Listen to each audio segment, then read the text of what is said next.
18 y podamos tener esta mañana alguna meditación en este versículo. Un versículo muy citado, un versículo muy manoseado, un versículo muy mal interpretado, que a veces se le da una mala interpretación y un contexto que no corresponde, pero que de alguna manera nace desde una conversación, ¿verdad?, de Jesús con sus discípulos.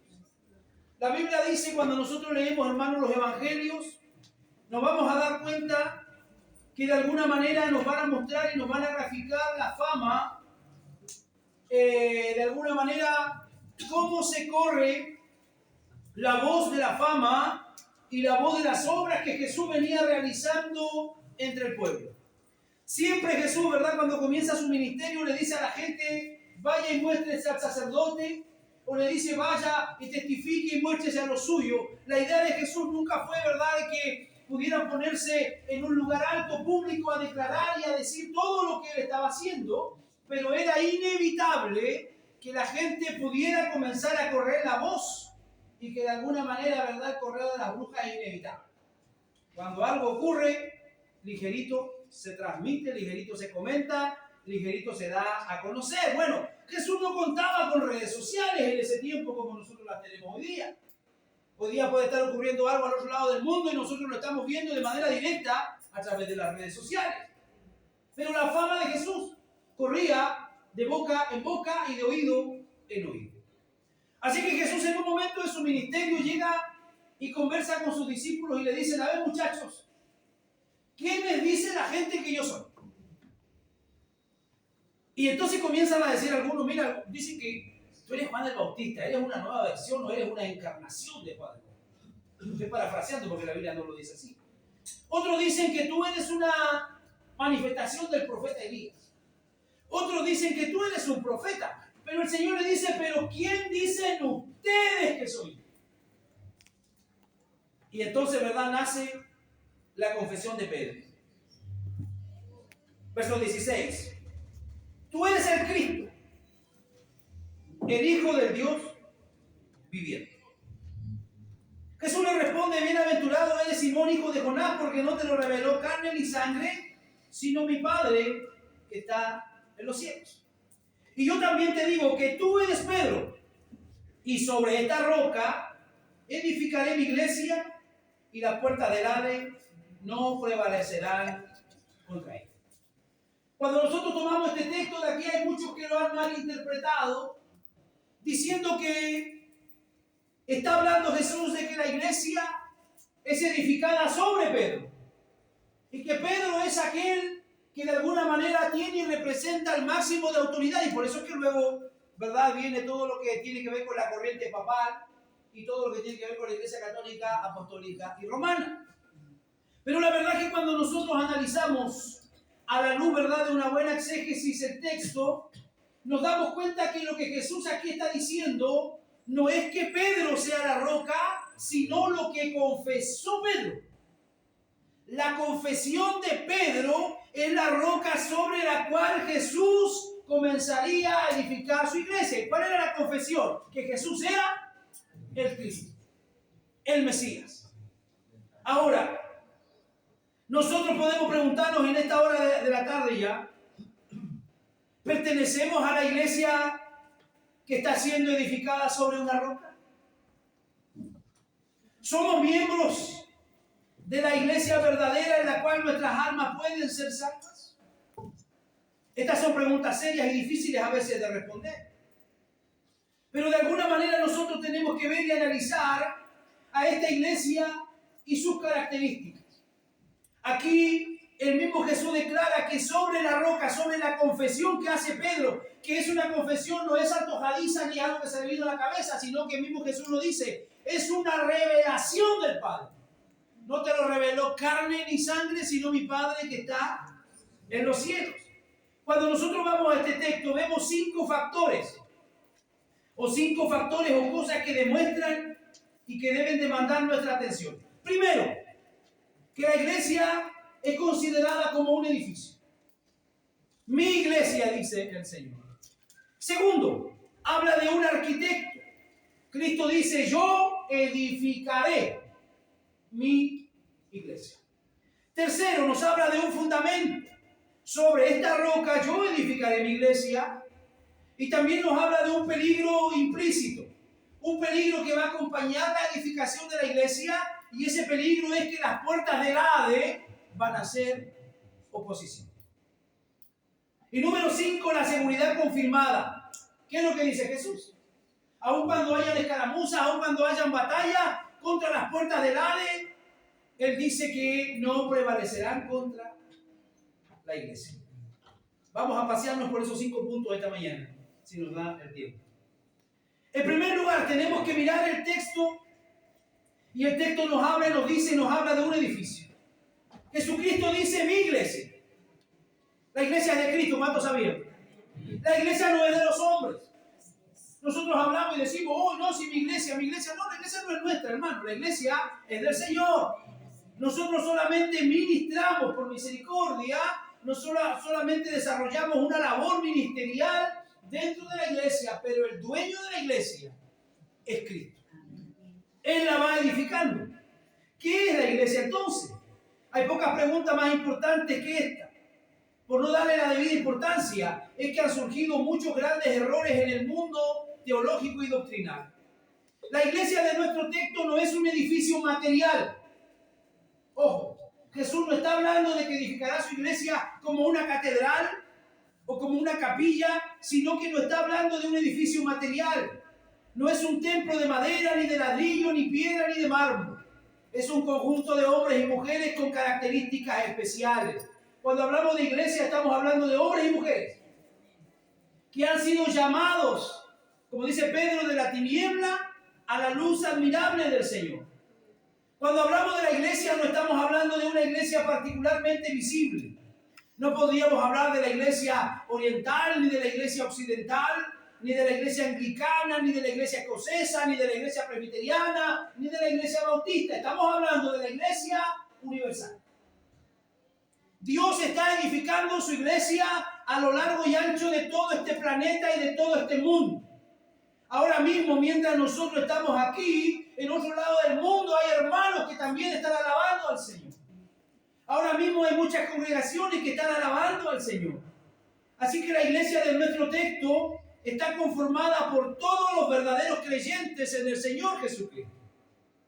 Mira que está a tu lado y dile, tú eres la iglesia. Todos los que son realmente convertidos, incluso a todos los que se han arrepentido de pecado y han acudido a Cristo por la fe. Y por ende, si usted ha acudido a Cristo por la fe, es una nueva criatura. ¿Y qué dice el apóstol que pasa con la nueva criatura?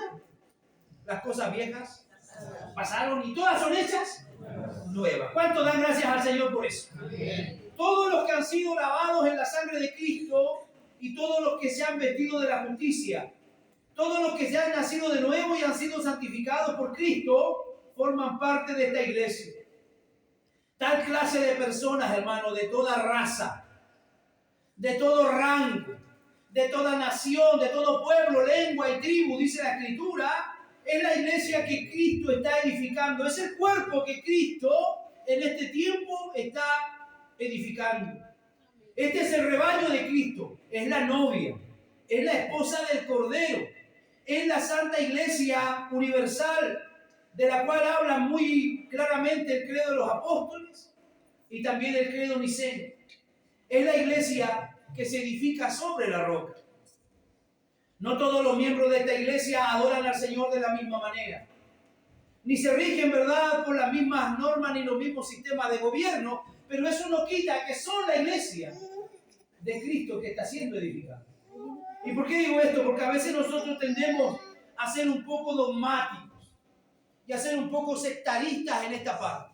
Pero la verdad que en toda congregación y en toda denominación yo creo que hay hombres y mujeres que son salvos por la gracia del Señor, que han conocido y han recibido la revelación. Algunos están siendo mal instruidos, algunos están siendo mal enseñados, algunos están recibiendo algunas doctrinas que no corresponden, pero que Cristo ha hecho una obra en una transformación de la vida de mucha gente. Eso es ineludible, hermano, y inevitable. Esta es aquella iglesia a la cual todas las iglesias visibles sobre la tierra sirven. Cualquiera sea la denominación. Job capítulo 12, versículo 2, nos va a tener un llamado, una reflexión. Ninguna iglesia visible debe atrever a decir, vamos a permanecer para siempre, porque las puertas del infierno nunca prevalecerán contra nosotros. La conducta, hermano, del cristiano tiene que ser siempre una conducta humilde. Porque yo he escuchado a muchos predicadores livianos tomar este texto y aleonar a la gente y decirle a la gente, no, si el infierno no puede contra ti. Y entonces los hermanos salen a la calle y salen desafiando al infierno. Y eso no es así como así. El infierno, el diablo, los demonios tienen cierto grado de poder. Porque no se olvide que son creación de Dios y que eran seres especiales. Entonces yo no puedo andar por la vida desafiándolos a ellos, sino que yo tengo que dedicarme a moverme en la fe y en la soberanía de nuestro Dios. No podemos decir, ¿qué es lo que dice la lectura ahí, por favor? Job 12:2. Ciertamente vosotros sois el pueblo y con vosotros morirá la sabiduría. Ciertamente nosotros tenemos que tener una seguridad absoluta de que somos el pueblo que Dios ha buscado y escogido este tiempo para llevar y mostrar su gloria. Hablamos de aquella iglesia que en el Señor hizo las promesas de perseverar y de preservar. Le hizo la promesa al Señor, dijo, yo estaré con vosotros todos los días. Lo hizo la promesa de continuar, de proteger y de dar gloria al final por su gracia. No se olvide que la iglesia espera uno de los eventos más maravillosos. Hemos sido llamados, hemos sido justificados, estamos siendo santificados cada día. Pero falta uno de los eventos más gloriosos, que es la glorificación. Cuando Cristo aparezca seremos glorificados, dice el apóstol Pablo, nuestros cuerpos serán transformados en cuerpos de gloria, incorruptibles de gloria. Algunos van a alcanzar a ver ese día y otros partiremos antes tal vez. Pero de alguna manera el Señor ha de glorificarse en nuestra vida. Dios nos da una promesa de preservar. Si usted supiera, hermanos, y si usted alguna vez tiene la oportunidad de estudiar o ver la historia de la iglesia, se va a dar cuenta que la iglesia ha sido víctima muchas veces de ataques frontales y directos para hacerla desaparecer, para sacarla del sistema en el cual Dios nos ha dejado en esta sociedad. Pero eso es imposible. Según el texto que leímos, las puertas del Hades no prevalecerán contra ellos. Lo que leemos en la Escritura con respecto al amor sin fin y a la misericordia salvadora de Dios demuestra a sus iglesias. Se refiere a esta iglesia que correctamente llamamos el cuerpo místico de Cristo. Por más pequeña y desdeñable que sea la iglesia verdadera en este mundo, es preciosa y es honorable a los ojos de Dios. Aquellos que tenemos la oportunidad, hermano, de viajar muchas veces y aquellos que tenemos la oportunidad de visitar otras iglesias, nos damos cuenta que hay lugares donde se juntan 4 o 5 hermanitos en una casa. Y porque no tienen un gran letrero, porque no tienen un conjunto musical, no son iglesias. ¿Qué me dice usted? Son iglesias. Donde la palabra del Señor está siendo expuesta, ahí los hermanos están glorificando al Señor y están trabajando y formando parte de una iglesia. Los sermones más espirituales, hermano, yo lo he escuchado y yo de alguna manera lo he ministrado en lugares muy pequeños.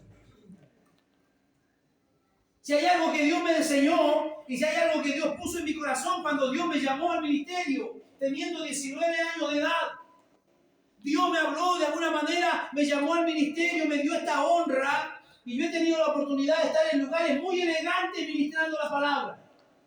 He tenido la oportunidad de estar en lugares con mucha gente. He predicado en estadios, he predicado en gimnasios llenos de gente.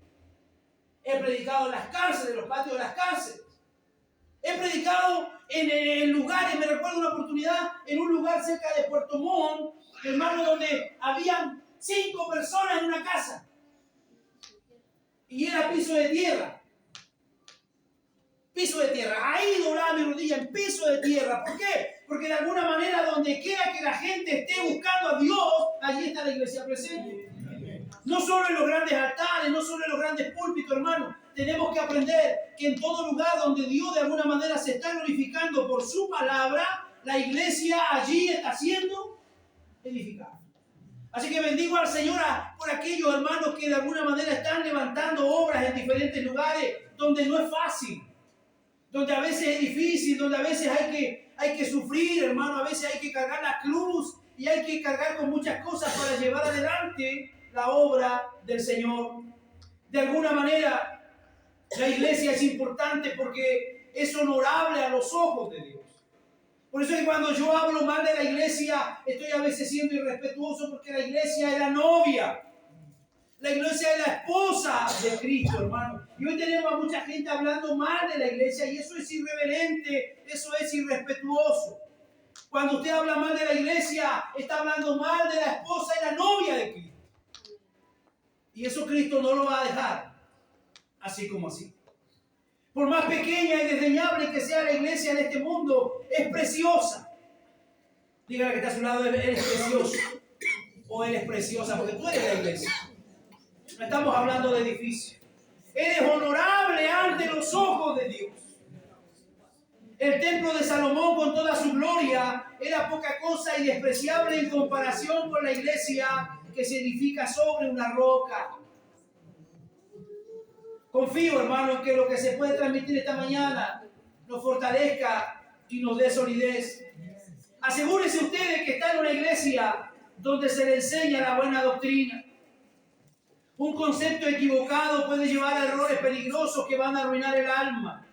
La iglesia que está formada por verdaderos creyentes es la iglesia a la que los pastores han sido llamados especialmente a predicar. La iglesia que incluye a todos los que se arrepienten y creen en el Evangelio es la iglesia a la cual anhelamos pertenecer. Una iglesia que está llevando una obra adelante que aún no se ha terminado. Si tú miras al que está a tu lado, ¡wow! Le falta mucho, ¿no? Pastor, si usted supiera cuánto le falta a mi esposo, dice una hermana ahí, la estoy leyendo su pensamiento. Un hermano que puede decir, pastor, si usted supiera cuánto le falta a mi mujer. Pero es una realidad innegable, hermano, nos falta. No podemos nosotros pensar o sentir que la obra terminó. Los presbíteros, los predicadores, los pastores, tenemos mucha labor que hacer en cuanto a la enseñanza y en cuanto a la predicación. Y no preocuparnos porque a veces podemos tocar y podemos retomar algunos temas que hemos enseñado, porque si Dios lo permite y lo quiere así, es porque hay cosas que tenemos que ir mejorando. ¿Cuántos dicen amén? Dígalo conmigo, la obra no está terminada.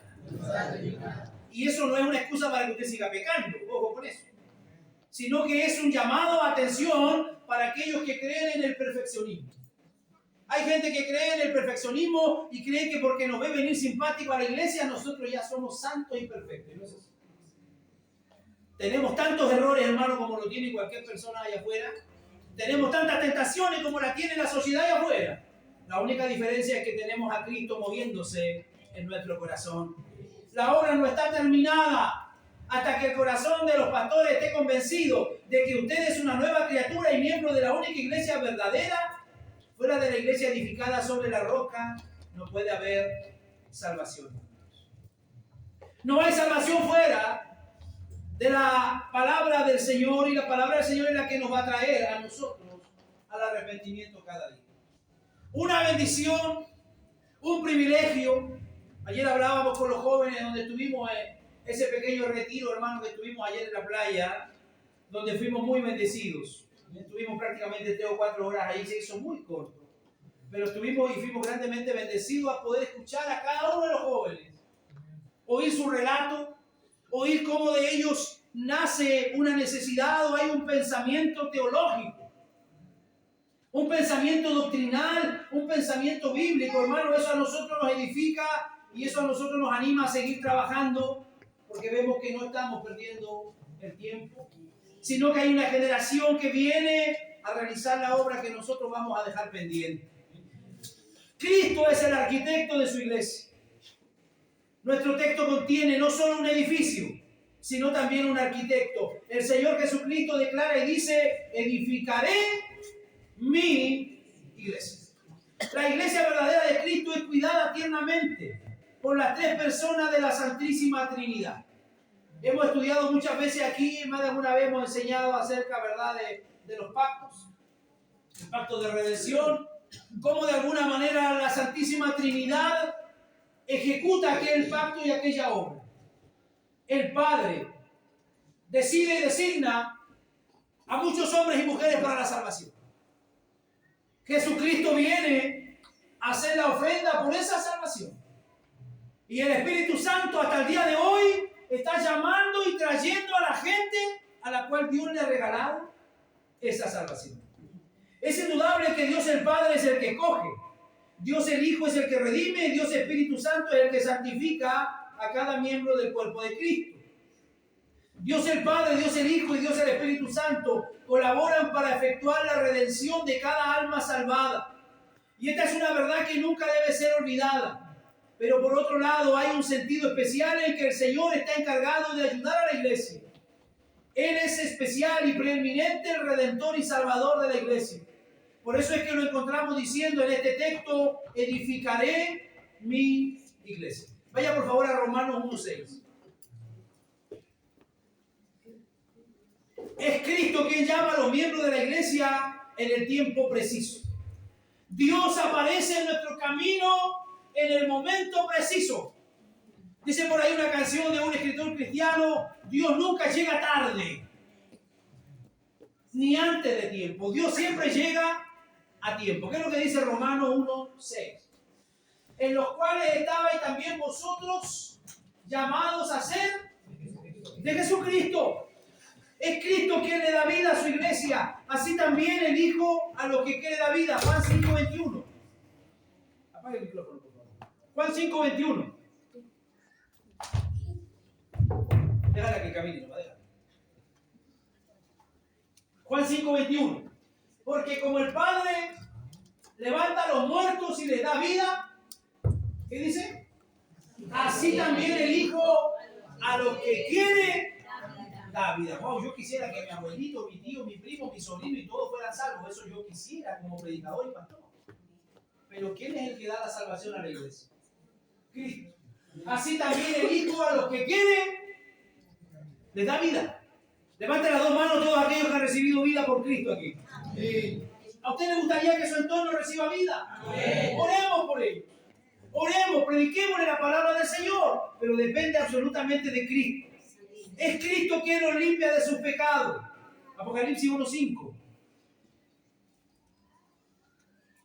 Dice que nos amó y nos lavó de nuestros pecados con su sangre. Es Cristo quien le da paz a la iglesia. Juan 14:27. La paz os dejo, mi paz os doy. Cristo edificando su iglesia. Es Cristo quien le da vida eterna. Juan 10:28. Yo les doy vida eterna y no perecerán jamás. Y yo les doy vida eterna, hablando Cristo, y no perecerán jamás, ni nadie las arrebatará de mi mano. ¿Cuántos se sienten seguros en esta hora en las manos del Señor? No hay diablo, no hay demonio, no hay hueste, no hay nada, hermano, que lo pueda separar a usted del amor de Cristo. Y eso lo dice Pablo. ¿Por qué? Porque nada y nadie, dice, la arrebatará de mi mano. Así que manténgase confiado, manténgase seguro en Cristo. Es Cristo quien les otorga el arrepentimiento. Hechos 5:31. A este Dios ha exaltado con su diestra por príncipe y salvador para dar a Israel arrepentimiento. Y Juan 1:12 nos dice que a los que creen en su nombre, Él les dio potestad de ser hechos hijos de Dios. Así que Él es el autor de la fe.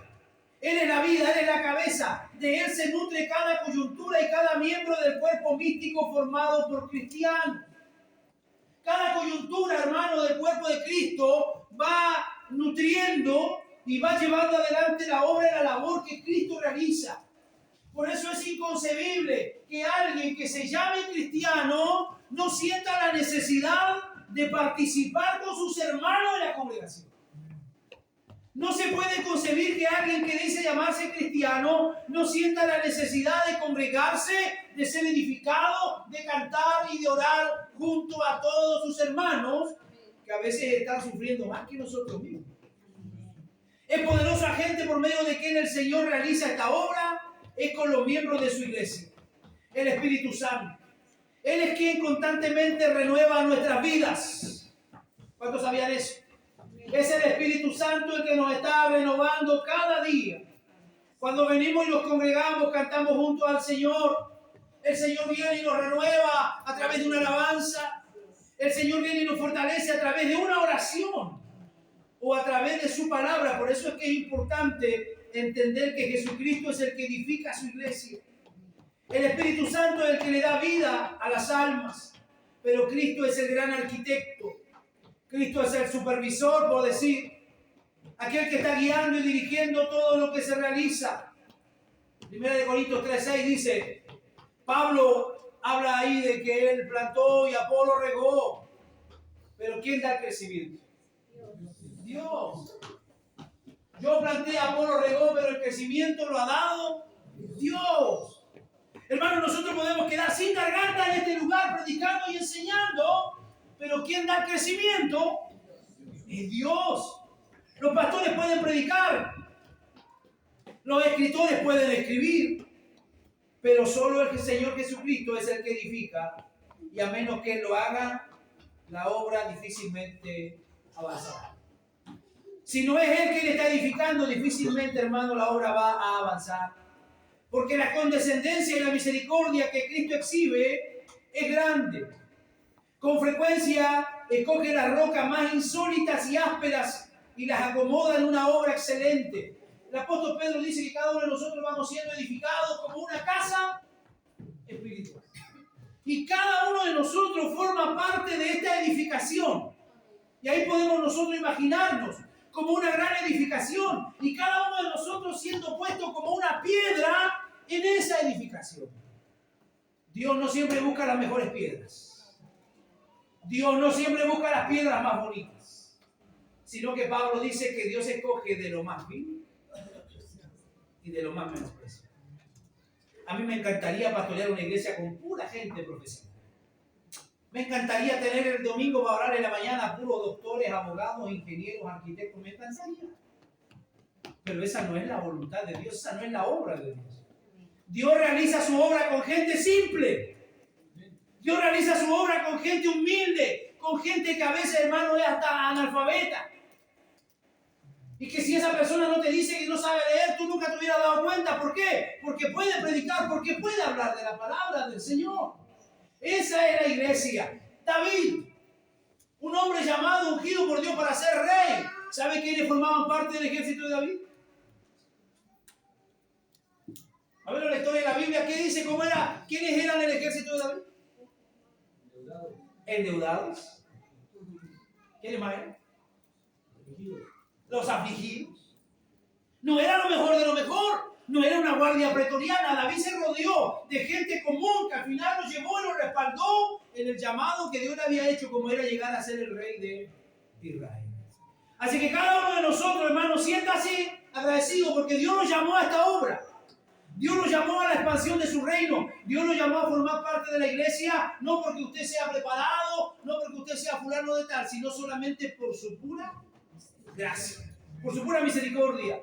Grande es el poder de Cristo que demuestra en la edificación de la iglesia. Él realiza la obra a pesar de la oposición del mundo. Hermano, nos tocó vivir en una época donde no es fácil el cristianismo. Pero usted ve que a lo largo de la historia esto se repite. ¿Usted cree que para los apóstoles fue fácil? No. El primer siglo para la iglesia, primero, segundo y tercer siglo fueron terribles, hermanos. Persecuciones, muerte. Fueron nuestros hermanos entregados al circo romano a ser comidos por las bestias. Otro que se volvió loco, baile y les prende fuego a los cristianos y los pone como antorcha para iluminar la ciudad. Los cristianos del primer siglo sufrieron grandes, hermanos, dificultades. Lo que nosotros hoy sufrimos no se compara a lo que ellos pasaron. Pero la iglesia va a enfrentar dificultades.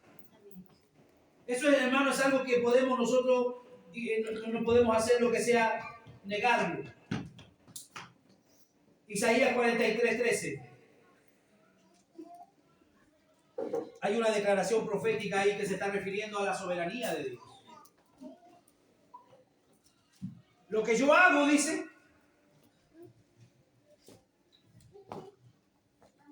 Isaías 43:13. Aún antes que hubiera día, yo era, y no hay quien de mi mano libre. Lo que yo hago, ¿quién lo estorbará? ¿Quién podrá tener más autoridad que Dios para estorbar el avance de la iglesia? La iglesia está avanzando, querido hermano. Y no lo quiero fascinar y decirle, no, vamos a pasos gigantados. No, la iglesia avanza poco a poco y lentamente en la medida en que nosotros vamos trabajando para que esto sea una realidad. El arquitecto es Cristo y eso a nosotros debe darnos descanso. Porque todo lugar, toda entidad donde está la mano del hombre, va a haber corrupción, va a haber mala administración, se van a hacer mal las cosas, pero nosotros tenemos que tener la tranquilidad y la paz de saber que la iglesia está siendo edificada por Cristo. La iglesia está siendo edificada por Cristo. Y lo decía la semana pasada cuando estuve compartiendo con algunos pastores. Mientras los pastores menos nos interpongamos entre Cristo y la iglesia, más Cristo se va a glorificar en su iglesia. Mientras los predicadores menos nos interpongamos entre el sermón y la iglesia, más edificada va a ser la iglesia. Porque todo donde el hombre interviene está con imperfección. Pero donde Dios se mueve, allí hay santidad, allí hay majestad y allí hay gloria. Tenemos que dejar que el Espíritu Santo sea el que se mueva, sea el que hable, sea el que dirija y el que lleva la obra adelante. Vamos al tercer punto. El fundamento. El fundamento sobre el cual edifica su iglesia Jesucristo. Sobre esta roca, dijo. Quiso decir cuando habló de este fundamento, ¿se refería al apóstol Pedro con quien estaba hablando? Claramente no. No veo ninguna razón por la que se refiriera a Pedro. Él no dijo sobre ti yo edificaré mi iglesia. Si se hubiera referido a Pedro, hubiera dicho sobre ti mi iglesia será edificada. Pero ¿qué es lo que le dice? No se trataba de las personas del apóstol, sino de la confesión correcta que había sido revelada por el Padre a Pedro. Era sobre la verdad de que Jesucristo mismo es la roca. Era Cristo como el mediador y como el Mesías. Era sobre la verdad bendita de que Jesús era el Salvador prometido. Era la seguridad auténtica, el verdadero intercesor entre Dios y los hombres. Esta era la roca y el fundamento sobre el cual Cristo iba a construir su iglesia. La iglesia verdadera se colocó a un costo enorme, hermanos. ¿Cuál fue el precio que se pagó por usted y por mí? La sangre maravillosa de Cristo.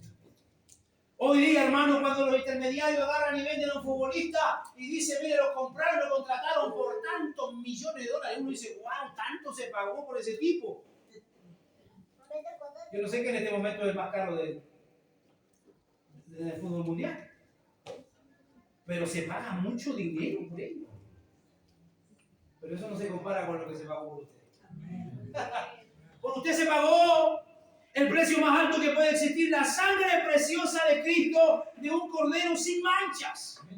La segunda persona de la Trinidad del Mesías, Jesucristo el prometido. Fue preciso que el Hijo del Hombre tomara sobre sí nuestra naturaleza y en esta naturaleza vivir, sufrir y morir. No por sus pecados, sino por mis pecados. Era necesario que en esa naturaleza fuera al sepulcro y resucitada.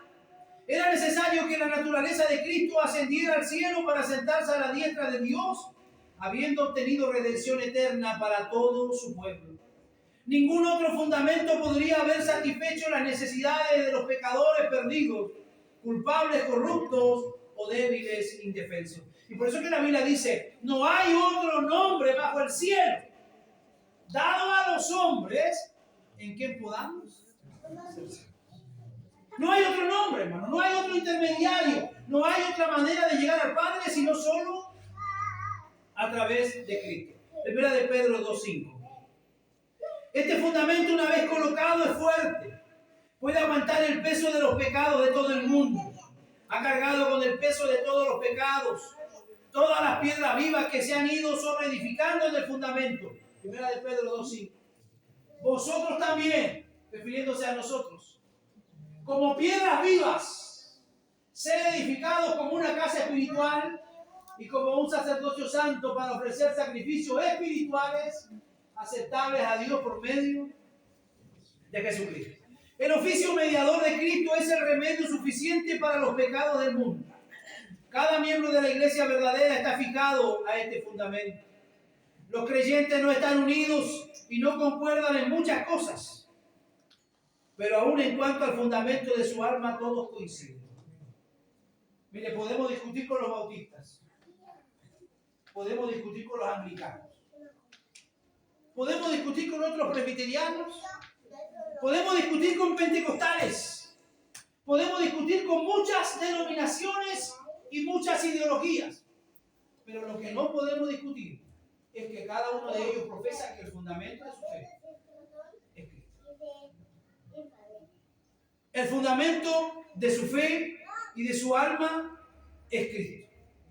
Ya sea la denominación que sea, si le preguntamos de dónde viene la paz, de dónde viene la esperanza, de dónde viene el gozo, de dónde vienen las expectativas, nos dirán que todas proceden de una misma fuente, Cristo. Cristo es la misma fuente, hermano, de la cual procede toda nuestra felicidad, toda nuestra confianza, toda nuestra dependencia absoluta de Él. La gente dice, oye, pero este tipo está lleno de problemas y ¿por qué aún así sonríe? La enfermedad le está llegando. Le declararon una enfermedad incurable y aún así mantiene su fe, porque ellos no logran entender que la obra que Cristo ha hecho y que nuestra vida está siendo edificada sobre algo que no se mueve. La roca inconmovible. El fundamento que es para la iglesia Cristo, eso es lo que a nosotros no nos permite, hermano, que nos movamos. Las personas pasan, los hombres pasan, pero la roca permanece para siempre. La iglesia ha tenido altos y bajos, la iglesia ha sido perseguida, la iglesia ha sido sometida muchas veces, hermano, pero no ha detenido el avance, porque quien la sustenta es Cristo. Revise usted su fundamento. Si desea saber si es miembro o no de la única iglesia que Cristo está edificando. Se nos hablaba el jueves pasado del sermón y se nos decía, examinaos si verdaderamente estáis o no en Cristo. Examínese, hermano, cada día. ¿Realmente estoy siendo edificado por Cristo? Podemos verlo presente en el culto de adoración, pero no podemos ver si personalmente está siendo edificado en la roca. Podemos ver que usted participa en la cena del Señor, pero no podemos ver si usted está unido a Cristo. Asegúrese de no equivocarse en cuanto a su salvación.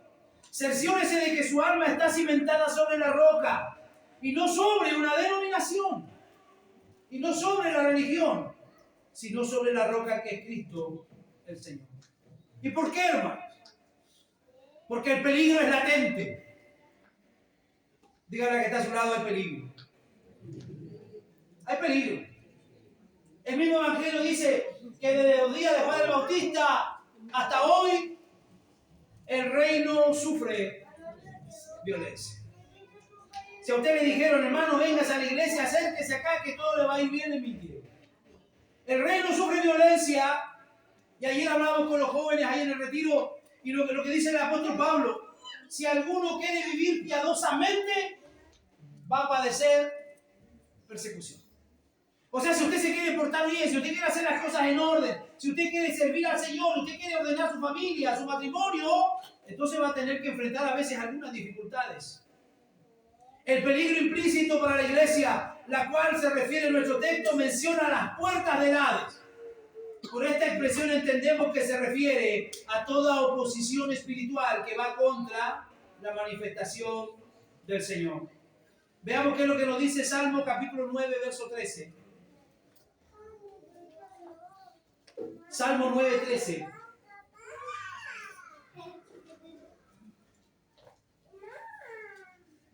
Ten misericordia de mí, Jehová.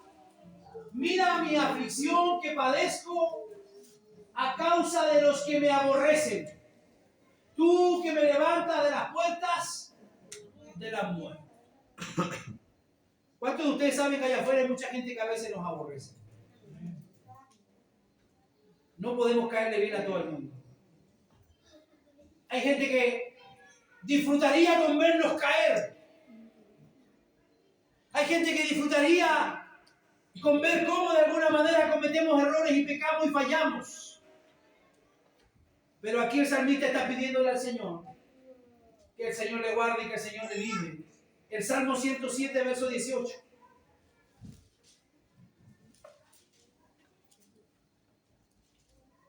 Su alma abominó todo alimento y llegaron hasta las puertas de la muerte.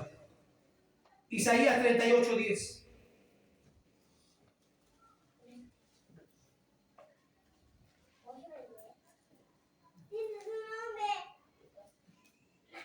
Yo dije: a la mitad de mis días iré a las puertas del Seol, privado soy del resto de mis años. La historia de la iglesia verdadera de Cristo siempre ha sido una de conflictos y guerras.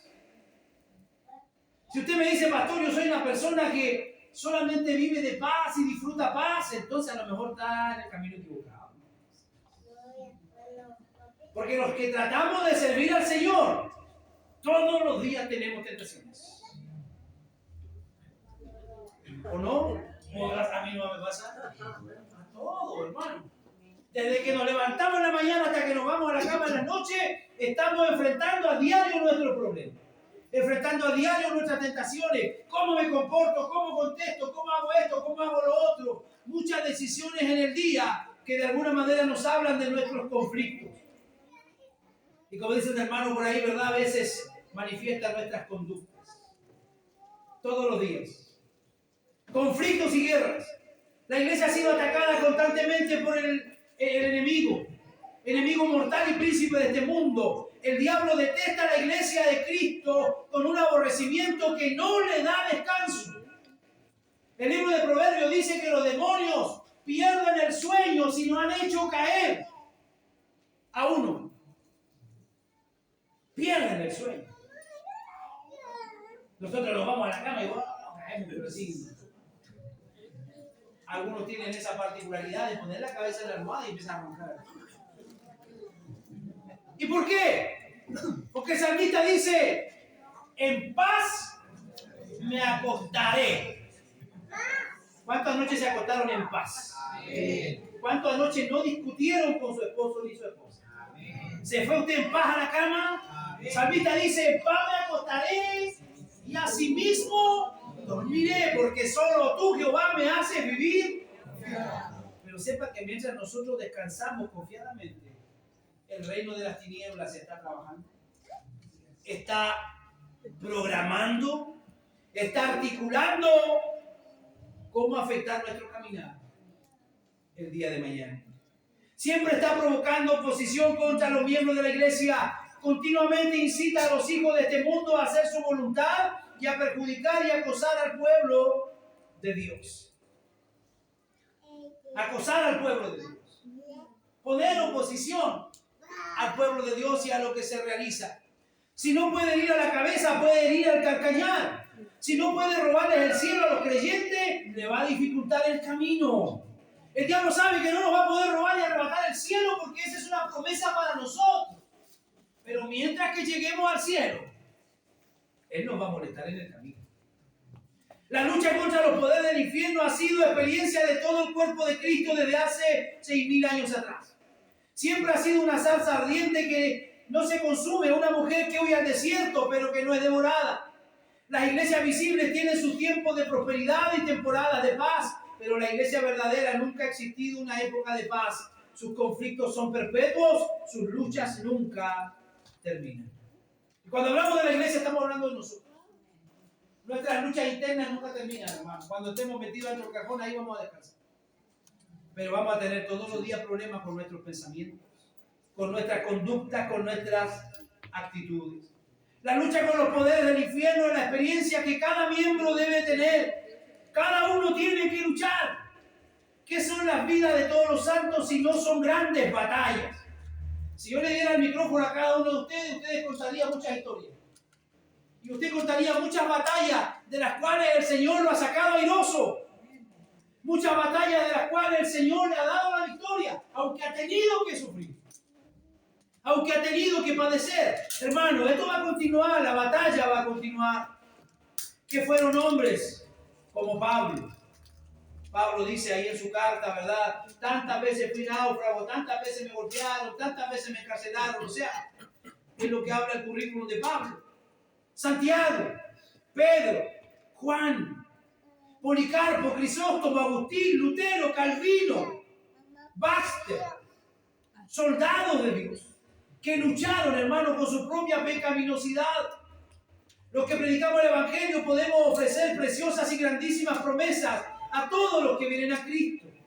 Le podemos ofrecer a usted sin reparos en el nombre de Cristo la paz que sobrepasa todo entendimiento. La palabra le va a ofrecer a usted misericordia, gracia y paz. Y eso es lo que la iglesia tiene que hacer para ir avanzando e ir edificando.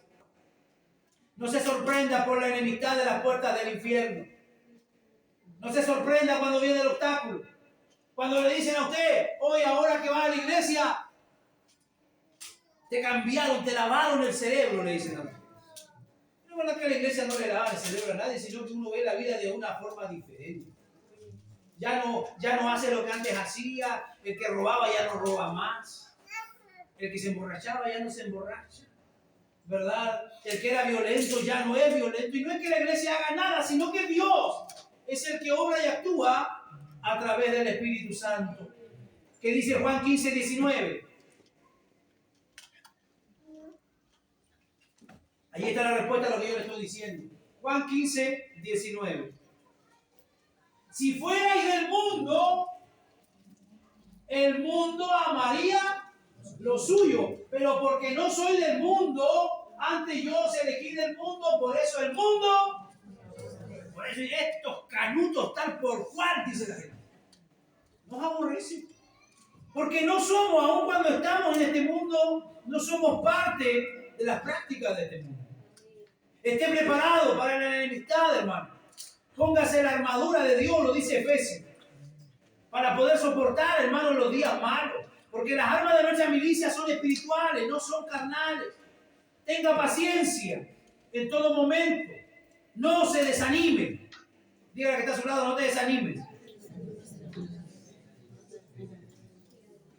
Por la enemistad del mundo y del infierno, no se desanime. La lucha del auténtico cristiano es una señal de la gracia como de la paz interior que disfruta. Decía un escritor, sin cruz no hay corona. Todos nosotros queremos coronación. ¿Cuántos quieren ser coronados un día cuando lleguen ante la presencia del Señor? A ver, levanta su mano todo el que quiere ser coronado. No sea mentiroso. Y ojalá más grande que la del hermano. Algunos que somos cabezones vamos a tener una más grande. Pero sin cruz no puede haber corona. O sea, hay que pasar en este camino, en esta tierra, en esta vida, hay que cargar a diario con su cruz. Sin conflicto no hay cristianismo salvador. Bienaventurados sois, dijo el Señor, cuando por mi causa os vituperien y os persigan. Si usted nunca ha sido perseguido en razón de su fe y todos hablan bien de usted, bien puedo dudar si usted realmente es un buen cristiano. Mateo 5:11. Ya vamos al último punto. Un cristiano, hermano, se da a conocer enseguida en cualquier lugar donde usted pueda estar, ya sea en el estudio, ya sea en el trabajo. ¿Qué dice Mateo 5:11? Bienaventurados sois cuando por mi causa os vituperen y os persigan y digan toda clase de mal contra vosotros. Miren. La seguridad de la verdadera iglesia es confirmada. Queda una cosa más para considerar, y esta es la seguridad de que goza la iglesia verdadera de Cristo. El arquitecto de la iglesia hace una promesa, dice, las puertas del Hades no prevalecerán contra eso. Aquel que no puede mentir ha empeñado su palabra que nada va a poder destruir la iglesia. Esta continuará y permanecerá firme ante todos los ataques y nunca será vencida, porque todas las otras cosas creadas mueren y pasan, pero no la iglesia edificada sobre la roca. Han habido grandes imperios como Egipto, los asirios, los babilonios, los persas, los de Tiro, los de Cartago, los de Grecia, los de Roma, los venecianos. Pregunto, ¿dónde están ellos ahora? ¿Qué queda de Egipto? Las pirámides. Una que otra momia que van a encontrar. ¿Qué queda de los persas? Que eran tan temidos. ¿Qué queda de Roma, de Grecia, de Venecia? Todos tuvieron fundamentos humanos y han pasado, pero la iglesia verdadera de Cristo permanece. Las ciudades más poderosas han pasado a ser montones de escombros. Las grandes murallas de Babilonia se han hundido del suelo. Los palacios de Nínive están cubiertos de capas de tierra. El centenar de puertas de Tebas no son solo temas parte de la historia. Las puertas del infierno nunca han prevalecido ni prevalecerán contra la iglesia. En muchos casos las primeras iglesias visibles han decaído y muchas de ellas han perecido. ¿Dónde está la iglesia de Éfeso? ¿Dónde está la iglesia de Antioquía? ¿Dónde están las iglesias de Alejandría y de Constantinopla? ¿Dónde está la iglesia de Corinto? ¿Dónde está la iglesia de Filipo y de Tesalónica? Se apartaron muchos de ellos de la palabra de Dios. Y esas iglesias se gloriaban de sus obispos. Se gloriaban de sus sínodos, de su ceremonia, de su erudición y su antigüedad. Pero cometieron un error grande, no gloriarse en la cruz de Cristo. Tengo amigos cercanos en Europa. Tengo algunos pastores, amigos misioneros que están ahora en España. Otro está en Grecia. Hay uno también que está en Escocia. Y cuando tengo oportunidad de hablar con ellos, ellos transmiten lo mismo. Lo que un día fue la base y la cuna de un avivamiento espiritual, desde donde viene la reforma para acá, hoy día esas capillas, esas catedrales son verdaderos museos. De fe, nada. De fe, nada. De vida de iglesia, prácticamente nada. Si hay algo que se está dando en Europa ahora mismo, es un avivamiento y es un mover a través del mundo latino. A través de nuestros hermanos de acá de América del Sur que están yendo a llevar una palabra a Europa. Un mensaje donde Dios parece estar tan lejos, hermanos, de la sociedad. Imagínense allí, la cuna desde Europa, desde donde vino la reforma. Hoy día prácticamente hay una mortandad espiritual tremenda.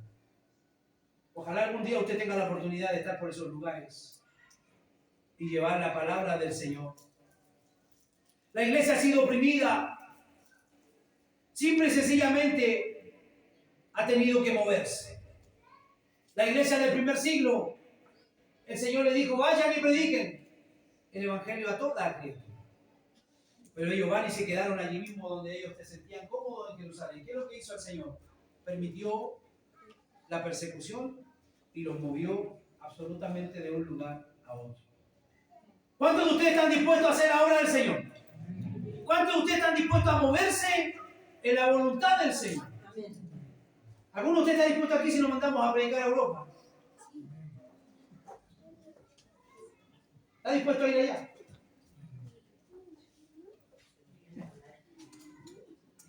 Hay lugares donde si lo pillan predicando lo van a meter preso. Allá quiero mandarlo, allá. No para que se vaya a sacar fotos del Vaticano, no. A los lugares donde realmente se necesita que llegue la palabra de Dios. Lugares como tenemos el otro día, me da un informe de un misionero que está en Afganistán. Entre los talibanes, haciendo la obra misionera. Dios nos permite a nosotros, hermanos, llevar esa palabra, porque forma parte del cuerpo de Cristo, de la iglesia verdadera. Cristo nunca carecerá de testimonio en el mundo. Siempre hay gente que va a estar hablando, aunque nosotros no queramos hablar, aunque nosotros no queramos ir porque tenemos otras prioridades, pero siempre Dios va a estar tomando a alguien que va a estar realizando esa obra.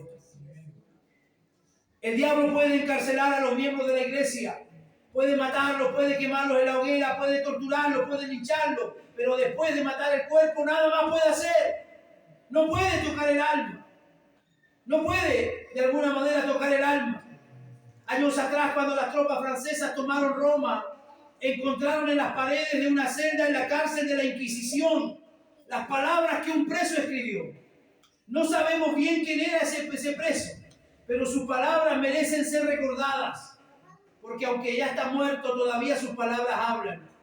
¿Y sabe lo que él escribió? Jesús bendito, no pueden echarme fuera de tu iglesia, aunque ellos ahora mismo me quiten la vida. No hay poder en el mundo que pueda dejar y que pueda apartar a un cristiano de esta su iglesia, el cuerpo de Cristo. No tema por la iglesia de Cristo cuando mueren los pastores. Es triste cuando muere un pastor, porque la iglesia está tan apegada a ese pastor. Su vida ha sido dedicada por ese pastor a esa iglesia, y no es fácil cuando él muere, pero la iglesia debe continuar. Los santos son llevados a su morada eterna cuando pueden mantener su propia causa siempre. Dios va a levantar mejores siervos, Apocalipsis 1:20, y estrellas más luminosas. Yo espero el día que tenga que partir de esta tierra, la iglesia quede en buenas manos, que se siga predicando y exponiendo como yo lo he hecho ya casi 30 años, que no se trance el mensaje, que no se diluya, hermanos, sino que se predique con autoridad y que se predique con exactitud y rectitud la palabra del Señor, porque la iglesia tiene que continuar. Nuestros hijos, nuestros nietos forman parte de esa iglesia, la iglesia a la cual el enemigo va a querer callar.